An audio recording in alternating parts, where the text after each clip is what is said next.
ঘাম প্রয়োজন হলে ঘাম দিতে হবে, রক্ত প্রয়োজন হলে রক্ত দিতে হবে। একদিনের বেশি সময় কোনো কারাবন্দীকে গ্রেফতার করে ম্যাজিস্ট্রেটের সামনে না নিয়ে কোনো জায়গায় আটক রাখার কোনো বিধান আইনে আছে?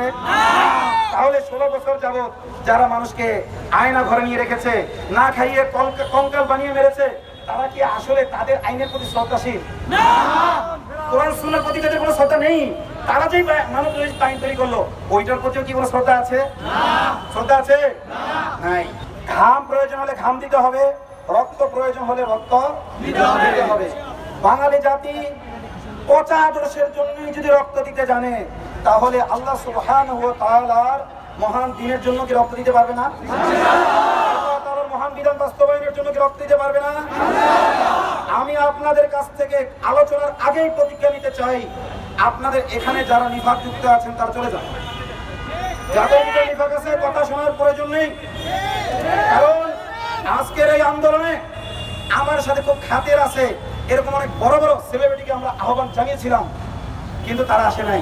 এই ইসাক ভাইকে দাওয়াতের কথা ভুলে গেছি, মহব্বত করি, একই সাথে আমরা একই মসজিদে খুতবা দেই, কিন্তু ওনাকে দাওয়াত দিতে আমি ভুলে গেছি। উনি স্বপ্রণীত হয়ে যোগাযোগ করেছেন। অনেকে মনে করেছে অমুক বড় সেলিব্রিটিকে নেন তাহলে আমি যাব, তমুক বড় সেলিব্রিটিকে নেন তাহলে আমি যাব।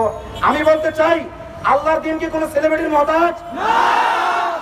আল্লাহর দিন কি কোন তাকওয়াহীন ব্যক্তির মহতাজ? মহতাজ শব্দের অর্থ মুখাপেক্ষী। আল্লাহর দিন কি কারো মুখাপেক্ষী? সাধারণ যে সকল কয়েদিরা রয়েছে তারা মানবাধিকার পায়। কথিত মানবাধিকার সংস্থাগুলো আওয়ামী দুঃশাসনে আমাদের কথা শুনবে তো দূরের কথা, আমাদের কাছে যাওয়ারই সাহস পেত না।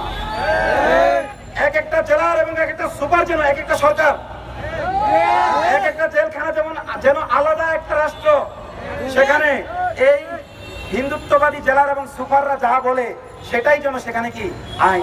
এই সংবিধানের প্রতি ন্যূনতম কোনো সহমর্মিতা, তারা যে সংবিধান তৈরি করেছে এর প্রতি ন্যূনতম কোনো সহমর্মিতা, কোনো ভালোবাসা, কোনো শ্রদ্ধাবোধ তাদেরই নাই। এটা সবচাইতে বেশি অনুভব করেছে যারা মাজলুম। আমাদের এক ভাই পতাকা নিয়ে এসেছেন, আমরা আনতে বলি নাই, নিয়ে এসেছেন। আমি খুতবার মধ্যে যে কালিমা বললাম ওই কালিমাই তোর পতাকা লেখা। সেই পতাকা আমাদের স্টেজ থেকে অবনমিত করতে বলা হয়েছে। আমি আন্দোলনের কোনো দায়িত্বশীল না, এই মুহূর্তে পদত্যাগ করলাম। আমি ব্যক্তিগতভাবে আতাউর রহমান বিক্রমপুরী ইন্ডিভিজুয়াল একজন মানুষ হিসেবে পতাকা উত্তোলন করতে বলছি। আর্জেন্টিনার পতাকা যদি এদেশে উঠতে পারে, ব্রাজিলের পতাকা যদি এদেশে উঠতে পারে, যারা যারা পতাকা নিয়েছিলেন, এটা আমাদের আন্দোলনের পক্ষ থেকে আমি বলছি। আমি এই মুহূর্তে কেন্দ্রীয় সমন্বয় ঘর থেকে পদত্যাগ করলাম। একজন ইন্ডিভিজুয়াল মুসলিম হিসেবে আমি বলছি পতাকা উঠান।